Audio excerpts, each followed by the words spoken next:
ओम शांति। आज बाबा के 14 जून के महावाक्य हैं।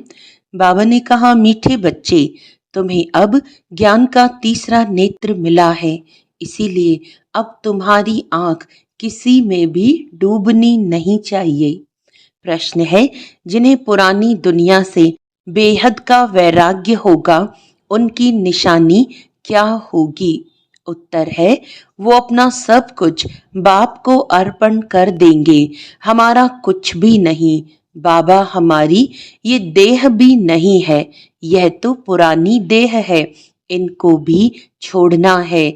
इनका मोह सबसे टूटता जाएगा, नष्टो मोहा होंगे।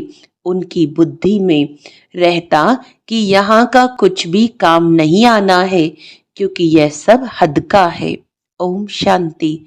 बाप बच्चों को ब्रह्मांड और सृष्टि चक्र के आदि मध्य अंत का ज्ञान सुना रहे हैं, जो और कोई भी सुना नहीं सकते। एक गीता ही है जिसमें राजयोग का वर्णन है। भगवान आकर नर से नारायण बनाते हैं। ये सिवाय गीता के और कोई शास्त्र में नहीं है। यह भी बाप ने बतलाया है। कहते हैं, मैंने तुमको राजयोग सिखाया था, ये समझाया था कि ये ज्ञान कोई परंपरा नहीं चलता है। बाप आकर एक धर्म की स्थापना करते हैं, बाकी और सब धर्म विनाश हो जाते हैं।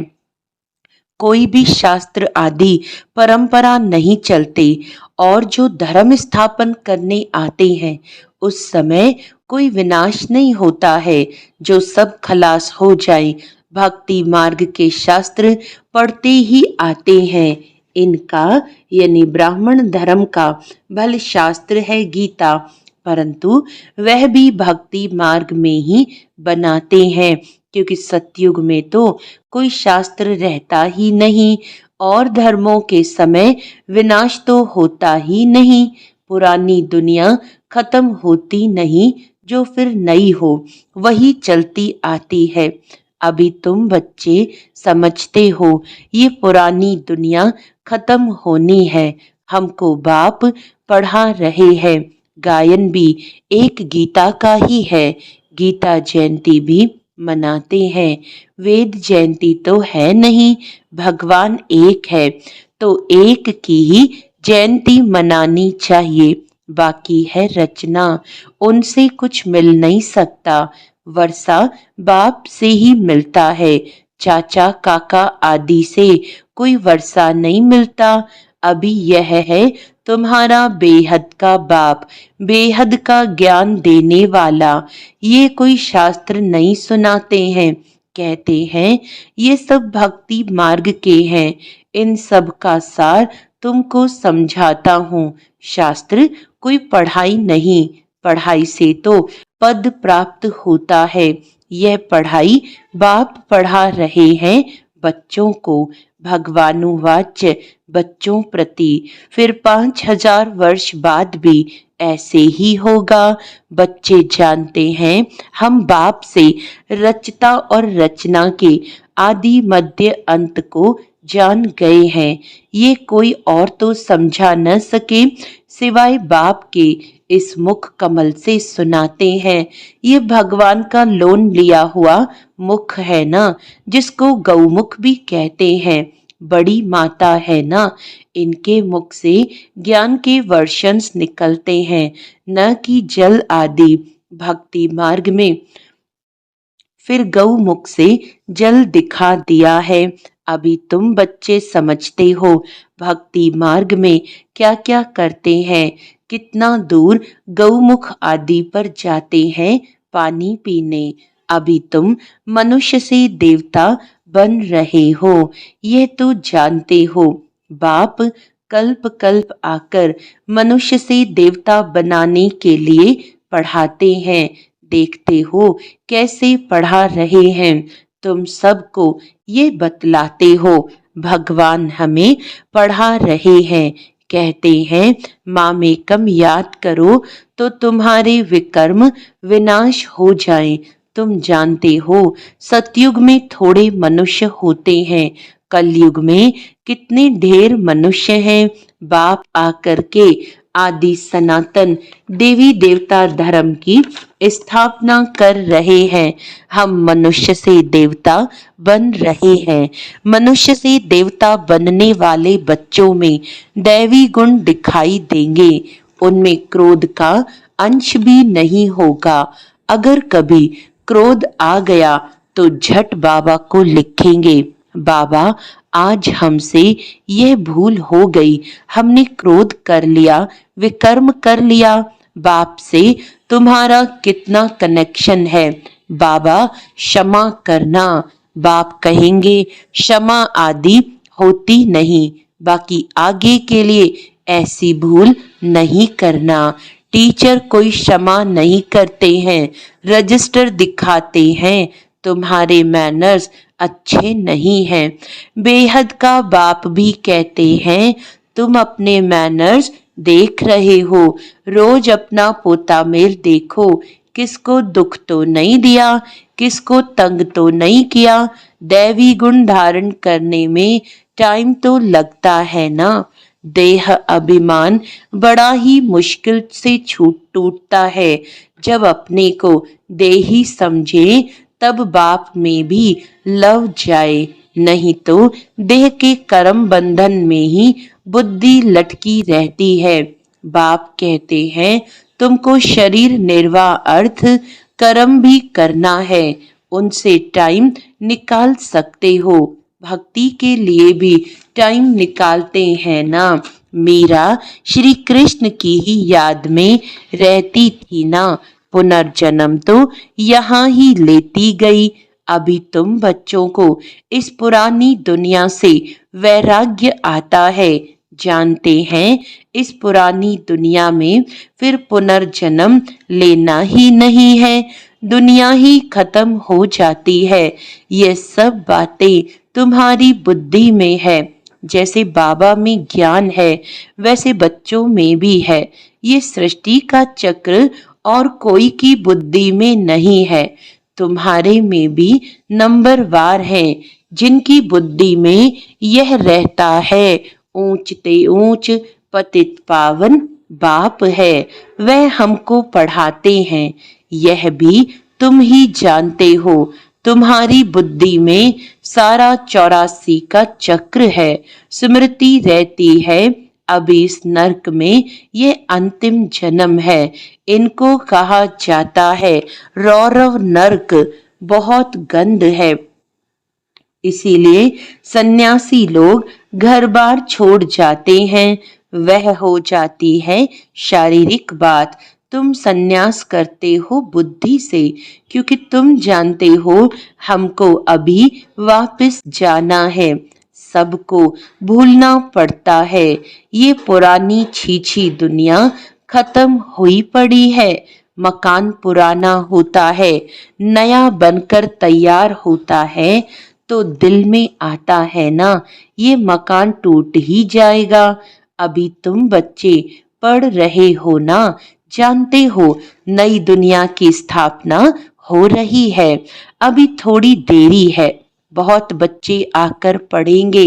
नया मकान अभी बन रहा है, पुराना टूटता जा रहा है, बाकी थोड़े दिन हैं। तुम्हारी बुद्धि में ये बेहद की बातें हैं। अब हमारी इस पुरानी दुनिया से दिल नहीं लगती है। ये कुछ भी आखिर काम में नहीं आना है। हम यहाँ से जाना चाहते हैं।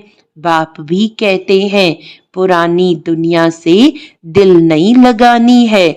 मुझ बाप को और घर को याद करो तो विकर्म विनाश हो, नहीं तो बहुत सजाएं खाएंगे, पद भी भ्रष्ट हो जाएगा। आत्मा को फुरना लगा हुआ है, हमने 84 जन्म भोगे हैं। अब बाप को याद करना है, तब विकर्म विनाश होंगे। बाप की मत पर चलना है, तब ही श्रेष्ठ जीवन बनेगी। बाप है ऊंच ते ऊंच, यह भी तुम ही जानते हो। बाप अच्छी रीति स्मृति दिलाते हैं। वह बेहद का बाप ही ज्ञान का सागर है। वही आकर पढ़ाते हैं। बाप कहते हैं यह पढ़ाई भी पढ़ो, शरीर निर्वाह अर्थ भी सब कुछ करो, परंतु ट्रस्टी होकर रहो। जिन बच्चों को पुरानी दुनिया से बेहद का वैराग्य होगा, वह अपना सब कुछ बाप को अर्पण कर देंगे। हमारा कुछ भी नहीं बाबा, हमारी ये देह भी नहीं है, यह तो पुरानी देह है, इनको भी छोड़ना है। सबसे मोह टूटता जाता है, नष्टो मोहा हो जाना है।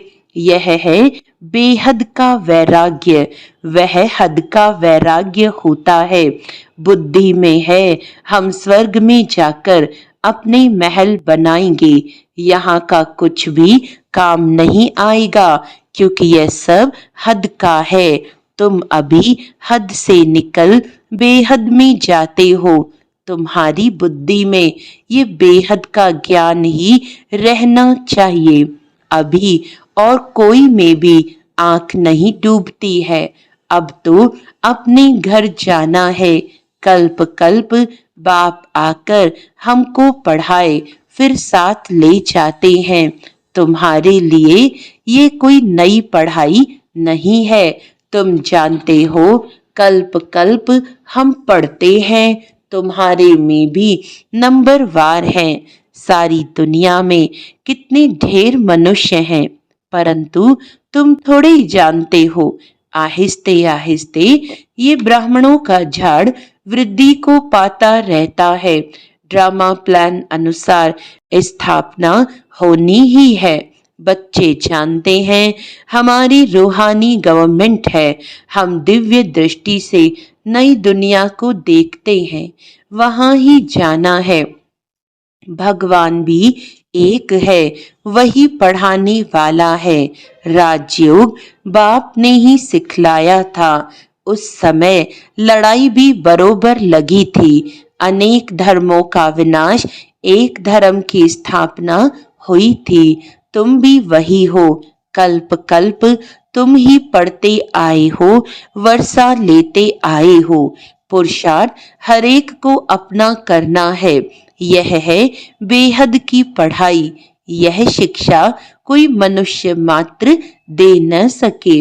बाप ने श्याम और सुंदर का भी राज समझाया है। तुम भी समझते हो। अभी हम सुंदर बन रहे हैं, पहले श्याम थे। श्री कृष्ण कोई अकेला थोड़ी था, सारी राजधानी थी ना। अभी तुम समझते हो हम नरकवासी से स्वर्गवासी बन रहे हैं। अभी तुमको इस नरक से नफरत आती है। तुम अभी पुरुषोत्तम संगम युग पर आ गए हो। इतने ढेर आते हैं, इनसे निकलेंगे फिर भी वही जो कल्प पहले निकले होंगे। संगम युग को भी अच्छी रीति याद करना है। हम पुरुषोत्तम अर्थात मनुष्य से देवता बन रहे हैं। मनुष्य तो यह भी नहीं समझते कि नरक क्या है और स्वर्ग क्या है। कहते हैं सब कुछ यहाँ ही है।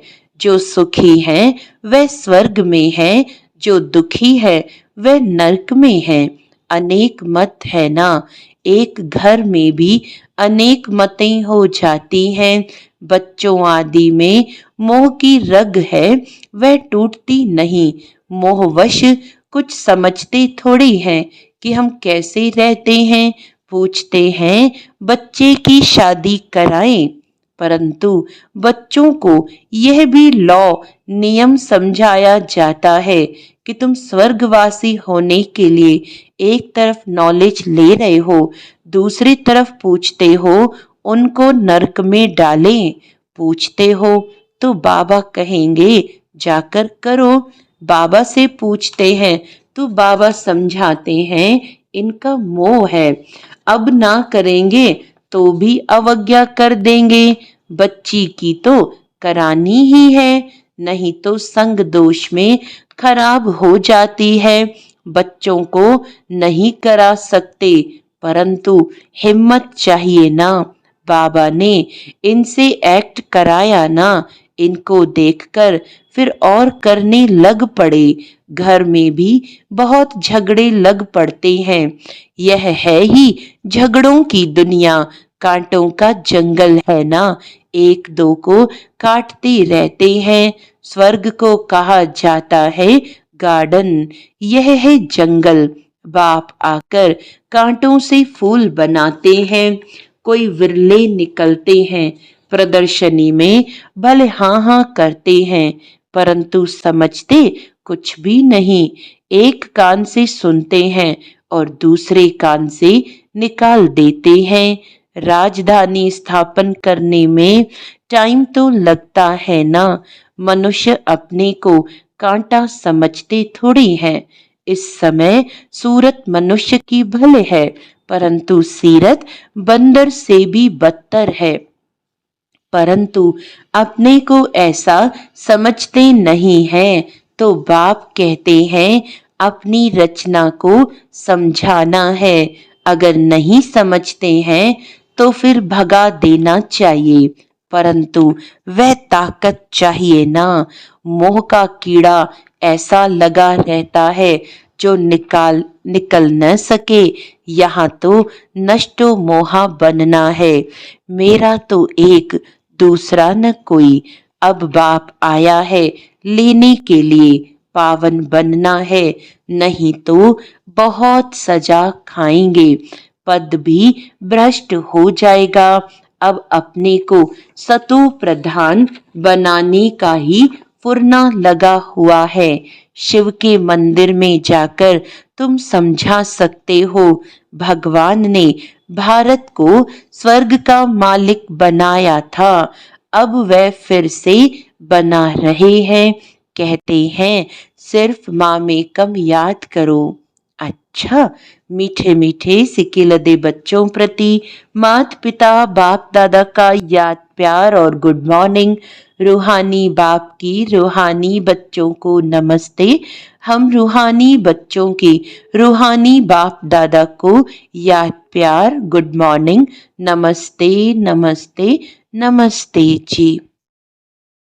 धारणा के लिए मुख्य सार है, इस पुरानी दुनिया से बेहद का वैरागी बन अपना सब कुछ अर्पण कर देना है। हमारा कुछ भी नहीं, ये देह भी हमारी नहीं। इनसे मोह तोड़ नष्टो मोहा बनना है। कभी भी ऐसी कोई भूल नहीं करनी है जो रजिस्टर पर दाग लग जाए। सर्व दैवी गुण धारण करने हैं, अंदर क्रोध का जरा भी अंश ना हो। वरदान है कहना, सोचना और करना, इन तीनों को समान बनाने वाले ज्ञानी तू आत्मा भव। अभी वानप्रस्थ अवस्था में जाने का समय समीप आ रहा है। इसीलिए कमजोरियों के मेरेपन को व व्यर्थ के खेल को समाप्त कर कहना, सोचना और करना समान बनाओ। तब कहेंगे ज्ञान स्वरूप। जो ऐसे ज्ञान स्वरूप ज्ञानी तू आत्माएं हैं, उनका हर कर्म, संस्कार, गुण और कर्तव्य समर्थ बाप के समान होगा। वे कभी व्यर्थ के विचित्र खेल नहीं खेल सकते, सदा परमात्म मिलन के खेल में बिजी रहेंगे। एक बाप से मिलन मनाएंगे और औरों को बाप समान बनाएंगे। स्लोगन है सेवाओं का उमंग छोटी छोटी बीमारियों को मर्ज कर देता है। अच्छा, आज का अव्यक्त इशारा है अंतर्मुखी, अर्थात मुख और मन का मौन रखने वाले। मुख का मौन तो दुनिया में भी रखते हैं, लेकिन यहाँ व्यर्थ संकल्प से मन का मौन होना चाहिए। जैसे ट्रैफिक कंट्रोल करते हो तो व्यर्थ की ट्रैफिक को कंट्रोल करते हो, वैसे बीच बीच में एक दिन मन के व्यर्थ का ट्रैफिक कंट्रोल करो। अच्छा, ओम शांति।